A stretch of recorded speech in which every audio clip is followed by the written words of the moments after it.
Everything we just talked about on the football field, young athletes have to develop it in training.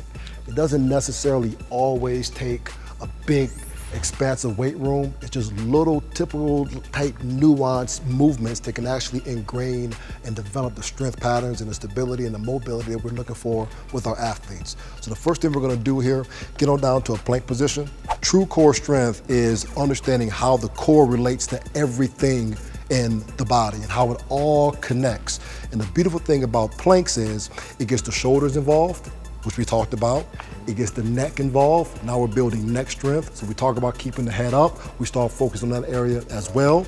It gets the glutes involved, and it also gets the quads and the calves. It gets the entire body involved with stabilization, which ultimately, that's 2-point stance you talked about, and for sure that 3-point stance, you have to be stable and strong in that position. So key thing I like to focus on, Will, kids keeping the core tight, no sag at the hips. That's commonly what we see. We'll keep the core up. And also here, I don't necessarily like the hands squeezed in real tight. I like them to focus on keeping the thumbs in line with the shoulders. So now we can keep the stabilization right here in terms of the scapula nice and clean. So we keep the core tight, the glutes tight, hamstrings working, the calves are working, the quads are working, the neck's working, and it's burning right now. We gotta build more scapula stability and mobility. So what we're gonna focus on right now is just the basic scapula push-up. So all he's gonna do is get into a plank type position again. And he's gonna just sink into the shoulders and then squeeze out. Sink into the shoulders, squeeze out. Do one more, just keep the head up right there. Sink into the shoulders and squeeze out. And Will, going down, what we're doing right here is this. It's really building the ability to be more physically resilient. What I see with defensive linemen is this versus offensive linemen. Defensive linemen are constantly putting their shoulders in a compromised position because they're at full extension. Shoulders out there on the field, when you're driving and you're shedding blocks, you're at full extension. Offensive linemen, we typically don't play in that position. We're more here. At this point, the shoulder's more stable. When it gets out here, the shoulder is very vulnerable. So what you want to do is start building the ability for our young athletes to be more mobile and stable here. Now, we talked about this as well relative to the posture aspect. A lot of kids, they get down into this position, when they get to that 3-point stance, they don't have the hand strength to do it. They can't get this tripod type position and stabilize it. So what we want to do is start building solid grip strength. You're gonna have 3 basic types of grip strength. You're gonna have support, so while we're hanging myself right here, that's gonna be support, just being able to hold yourself over a period of time. Then you're gonna have crushing, like taking a can and crushing it, of course. And then you're gonna have pinching. And this is what we want young athletes to focus on, is building, because they can do this all day. The fingers are strong. They're mobile, they got all that all day. They can text message all day, but we gotta build the capacity for the young athletes to be strong in that pinching position where individually they're strong, the muscles in those hands are strong, the fingers are strong. So what you're gonna do here is, first one, get it up into the meat of the hand and kind of let the fingers hang off. And this is a good place for young athletes to start. And as you build this ability here, you can go for time, sets, 3, 4, 5 sets, whatever, to the point where you're losing it. So now, as you get more advanced, now we get here. And I want you to focus on that part now. You got it? Okay, let's see what it looks like. So at this point, Will, what he's trying to do is build the ability to really put that hand in the dirt. And as you talked about, that's an important element in being able to maintain proper posture on the approach and most importantly, contact. Yeah, absolutely, because if you got too much weight leaning into the hands, there's only so much you can do. Correct. And you're giving away where you're going. Exactly. And it limits your mobility like you're talking about. If you want to be mobile and be able to do different things, all the weight going forward in your hands and you're pressed forward, that first thing you're going to be able to do, you're going to have to do is step forward. Yeah. So Will, when we get into the approach phase, we have to build movement. And with young athletes, we spend a lot of time talking about movement, but they have to understand how to properly move. So now we're in approach phase, now we're getting off the ball, we're talking about the importance of the first step. What we want to do here now is add a little bit of resistance to this idea here. All we're gonna do is have the athlete set himself in about a 45-degree angle, squeeze the glutes again. It kind of goes back and builds off of that plank position, but now we're standing. Squeeze the glutes here, squeeze up, drive down. Come on up, boom, and violently drive down. And what we're trying to replicate is the idea of violently pushing that turf away to get that first step. Getting off the ball. Getting off the ball. Drive the knee slow, control it, and violent down. Perfect. Here we go. Just control it, violent down. And by having the athlete control the wheel, we get a little more tension in the hamstring and in the glute, and they understand how to control their bodies. If he just lets it go, the knee's gonna fly up and down, and that's not what we're looking for. We're looking for clean, smooth movement. So now we come back, and I would like to do something like this with a superset. So you go straight from the band where you got a little bit of a load, and then here where you're not gonna have a load, all you gotta do is take one of the kitchen towels, nothing crazy, bath towel. We're gonna get ourselves into our stance, facing upfield.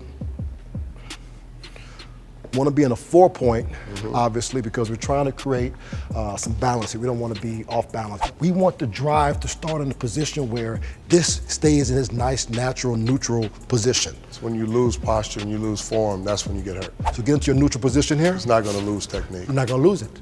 Now you can apply that force cleanly through the ground. Now we're nice and clean here. Good. Now drive. Bum. One more. Drive. Good. Now he can get upfield. And as you talked about the importance of not having that wasted motion. And I think for young athletes, being able to feel that concept is critical. Let's take it back to the old school. Get these kids back out here, just basic jumping rope. The good thing about the jump rope is this. It's a low-level plyometric. It's a dynamic action, but it's not pounding and beating up the knees. So it's something you can do relatively every day and develop the footwork that you need, so as you're coming off the ball, you're not getting all sloppy and discombobulated. You're understanding where your feet are supposed to be, but not just my foot is here, it's I'm here, I'm here, I'm here, with a little bit of pop to it. Right. Here we go. Smooth. Now working the calves, sweet on the feet, real light, good posture. You have to maintain proper posture with jump ropes, because if you were to let the shoulders fall forward, it's gonna get sloppy and ugly, and that's what's gonna end up happening. Right. Now we get that single leg action. Low-level plyometric, exploding off the ball in the first step. That's a dynamic plyometric type of action. This is an easy, clean way for any level of football to build it. And I think that's important, because so many times where we're in the trenches or we're in the field of play, we're caught off balance with one leg or both legs. We don't have a proper base every time we play. Bingo. So you got to be able to be strong in those different body motions, or when they catch you off balance, still have stability and be strong. Relative to the field, the hands and feet have to work together. They do. I love bench press. I like it. We all like, get on the bench and just bench it away.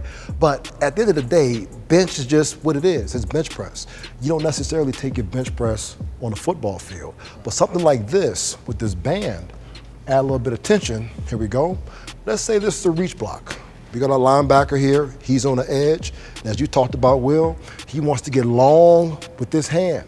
He doesn't want me to get that hip. He wants to make sure his feet are moving with the hand just as quickly and simultaneously as possible. So we're gonna do here, you're gonna lock yourself in, get into your stance. And remember, we're not fisted. We want to attack with the palm of our hand, okay? Think about driving the thumb and the armpit, keeping it in line.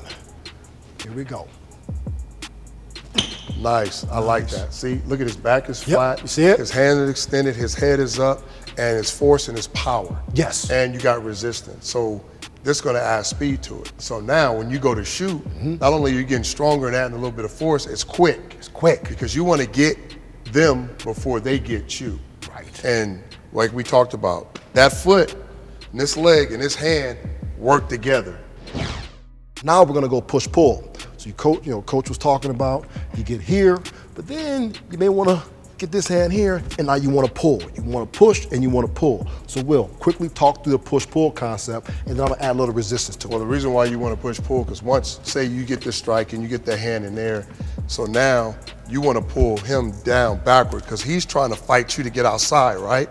You're trying to pull him that way and pull yourself outside so you can set the edge, right? So your feet and you're working, so you're pulling and pushing at the same time. So your hands are working together, your arm and your leg is working together, and that side is working together. There you go. Better. One more time. I'm pulling that jersey and you're pressing that shoulder. A little bit more. Nice. Good. And the key thing, as you just did it here, and well, a lot of young athletes are going to make this mistake. Go ahead, grab that again. They're going to pull, but what they're going to do is they're going to pull it straight back. As you said, you're really grabbing cloth. I'm here. Pull it, torque it, get that elbow nice and tight. Allow those lats to really work for you and get more intent and violence with it. So now we're going to go lateral, and we're going to talk about defending that cut block. Oh. So we're going to defend this cut block, right? Yep. So we're talking about protecting our knees as a defender because the cut block is something that they're going to use to try to get you guys, right? Whether it's running backs or tight ends or whatever, they're going to go low, offensive line, they're going to go low. So the one thing is, first of all, you got your base, okay? So as we walk through this, our hands are vitally important. This guy is the lineman or whoever. This is a great drill to do. He's putting in resistance, so now we're gonna make sure that when we slide, we're sliding our feet. When we make contact, we are pushing back and shooting the hands at the same time. Because if I'm an offensive player and I get my head past your hands, I'm in here, it's over. You're cut, you're down, you're on the ground. And open up to what? Knee surgery probably. Exactly. We wanna protect our knees. Protect them. Set, go. Good. Beautiful. If you look at his stance, his outside leg is protected because it's kicked back. His hands are right here on the top of the head, pressing the offensive player down. There's no way that offensive player can get to that leg. And he's done a great job. Do it again. Let's do one more. Set, go. Perfect. Nice job. So now, Will, you're gonna grab that ball, and now we're gonna go lateral. Because you mentioned it, violent hands, hit and hold. Hold it, get a feel for it. Good, come on back, come on back, come on back. Hit and hold. Hold it, hold it, hold it, hold it, hold it, hold it. Nice job. Now while he's holding it, you're resisting, so he's still working. He's still working. Now, the last part here, and it's tricky, and we talked about it on the field, the difficulties of taking on the base block. Yeah. We're gonna come here and we talked about it. You want that false step, but you don't want a false step and then just say, okay, I'm good. No, no, no. You wanna come here, drive the hands, and then step into it. And then you mentioned as well, false step here and drive, step into it, but then bring that second foot as well. Marinate, feel it. That's the hard part. That's the force. Now, when you get a big guy and you get into him, and now here comes the strain. Because now he's gonna start straining and you're gonna start straining. That's what your dad is talking about. Yes. So now you gotta be able to maintain that strength and drive and anchor.